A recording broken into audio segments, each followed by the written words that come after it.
A major cabinet shakeup yesterday as President Trump fired Homeland Security Secretary Kristi Noem, the first of his second term. According to a report from the Wall Street Journal, this was something that Trump had been mulling over for at least a week and was reportedly getting frustrated with the infighting and drama in her agency. He announced the change in leadership on Truth Social, writing in a post, "Secretary Kristi Noem, who has served us well and has had numerous and spectacular results, especially on the border, will be moving to be special envoy for the Shield of the Americas, our new security initiative in the Western Hemisphere we are announcing on Saturday in Doral, Florida. I thank Kristi for her service at Homeland." Noem reportedly got the call notifying her that she had been fired just moments before taking the stage at a law enforcement event in Nashville. But she didn't comment on it there, instead opting to respond on X with a post of her own, writing, "Thank you at POTUS Trump for appointing me as the special envoy for the Shield of the Americas. The Western Hemisphere is absolutely critical for U.S. security. In this new role, I will be able to build on the partnerships and national security expertise I forged over the last 13 months as Secretary of Homeland Security." Now, Noem has long been a target of Democrats who have criticized immigration enforcement tactics under her leadership. But it was her answers to Congress during hearings this week that seemed to be the final straw for President Trump. During that Senate hearing on Tuesday, Noem was asked about this ad campaign that heavily featured, well, her. I'm Kristi Noem. I'm Kristi Noem, the United States Secretary of Homeland Security. That campaign reportedly cost more than $200 million, a fact that Republican Senator John Kennedy pressed her on, and she said the president approved. Take a listen. You have spent $220 million running television advertisements that feature you prominently. Sir, the president tasked me with getting the message out to the country. The president approved ahead of time you spending $220 million running TV ads across the country in which you are featured prominently. Yes, sir. We went through the legal processes, did it correctly. Did the president know you were going to do this? Yes. He did? Mm-hmm. Yes. That response reportedly infuriated the president, who disputed that he approved it. He told Reuters, quote, "I never knew anything about it." And then there's the allegations that she had an affair with her top aide, Corey Lewandowski. She was pressed about that in the House hearing on Wednesday, to which led to this exchange. Have you had sexual relations with Corey Lewandowski? Mr. Chairman, I am shocked that we're going down and peddling tabloid garbage in this committee today. It is okay for you to be offended by the question. It is okay for you to be offended by the question. But it is also a real question. Now, Noem never gave a definitive answer to the question. Just a day later, Trump announced that, well, she was fired. In that same Truth Social post, Trump announced his pick for her replacement will be Oklahoma Senator Markwayne Mullin. He called Mullin a, quote, MAGA warrior and former undefeated professional MMA fighter. Markwayne truly gets along well with people and knows the wisdom and courage required to advance our America First agenda. He also said Mullin is set to take the role of acting secretary starting at the end of this month. It's still unclear when any confirmation hearings will begin. The response to Noem's firing and Mullin being tapped as her replacement came quickly, with most Republicans showing support for the move. Senator Lindsey Graham posting on X in part, "I appreciate Secretary Noem's service to our country. However, I think it was time for a change. President Trump could not have chosen a better candidate to be Secretary of the Department of Homeland Security than Senator Markwayne Mullin." But Democratic Governor Gavin Newsom was much more irreverent about the news, his press office writing in a post, quote, "Bye, girl." And as for Mullin, he wrote in a separate post, in part, Markwayne Mullin could not remember if we were at war this week, and said, quote, "I don't want reality at a Senate hearing about race. This erratic, unstable man is now in charge of Homeland Security." Oh, the drama. The drama of it all. You know what's so fascinating to me? I saw a Meghan McCain tweet that I really appreciated, where she talked about each episode of Game of Thrones costing about $15 million. Mm-hmm. And you know the production value for most people in production is like a chef's kiss for that.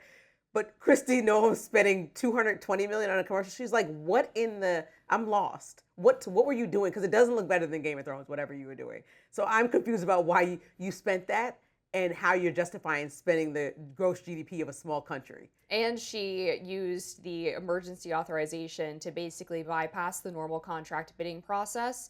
And they used a subcontracting process to make sure that an old political ally of hers was the one that was actually getting the money for this. So that was what made it even more scandalous, and why you had senators on the Republican side like John Kennedy really grilling her for this. And the Daily Caller has done some reporting on Noem's ouster.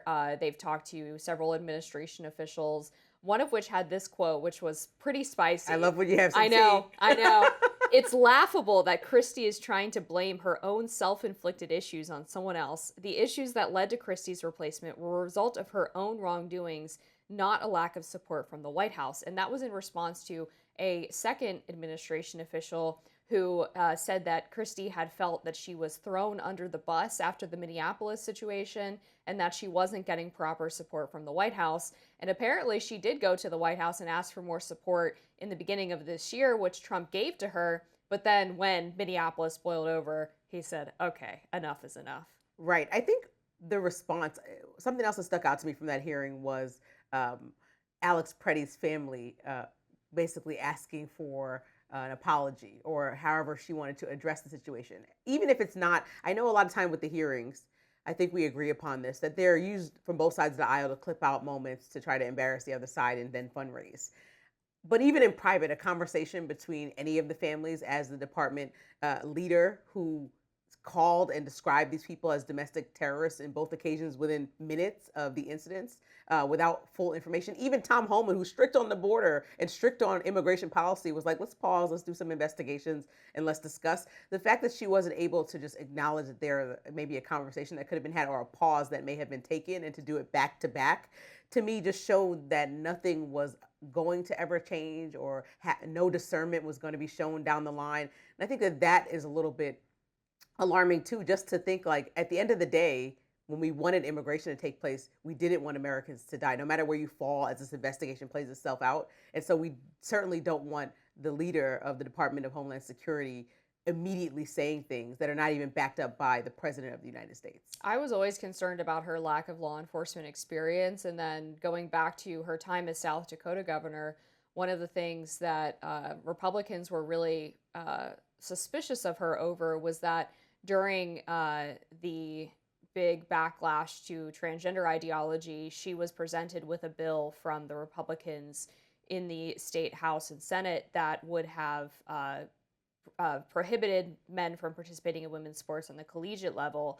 And she had talked a big game about this, but then refused to sign the bill, saying, well, then the NCAA is going to pull tournaments from our state and we're going to lose money. And the conservative reaction was, well, why are you worried about money? Like, this is the right thing to do. And so she was a very politically calculating person, it seemed. And these advertisements were for her to do like a beauty pageant type of shoot, right? I saw them all over the place. She's on the horse with her, you know, her plaid shirt on and her cowgirl hat, and she's got the last, I mean, it's ridiculous. I know we have to go, but do you think there's a hesitancy in this second time that Trump's president for him to fire cabinet members? Because moving her over, she said, I got a new job. And everyone else said fire. And he did that to Michael Waltz too. So I want to know what that's all about. Advisor. I think that there was the perception in the first admin that things were very chaotic because there were a lot of exits in the first year, and he's probably trying to avoid this idea that it's that all of these staff members were not qualified or not the best as he describes them, and so he just keeps them around. But I mean, the other quick thing I'll just mention is that Kristi Noem apparently had a very bad relationship with Chief of Staff Susie Wiles, who's known as the Ice Queen. Mm-hmm. She apparently tried to get Susie and Trump's other campaign manager, Chris LaCivita, fired during the 2024 campaign. And if you are having constant tension with the Chief of Staff who has the president's ear, that's probably never going to end well. Yep. All right. Well, we'll see what happens next with Markwayne Mullin, right? Yeah, we will. Up next, more than 20 states are suing President Trump in an attempt to block his latest tariffs. Don't go anywhere.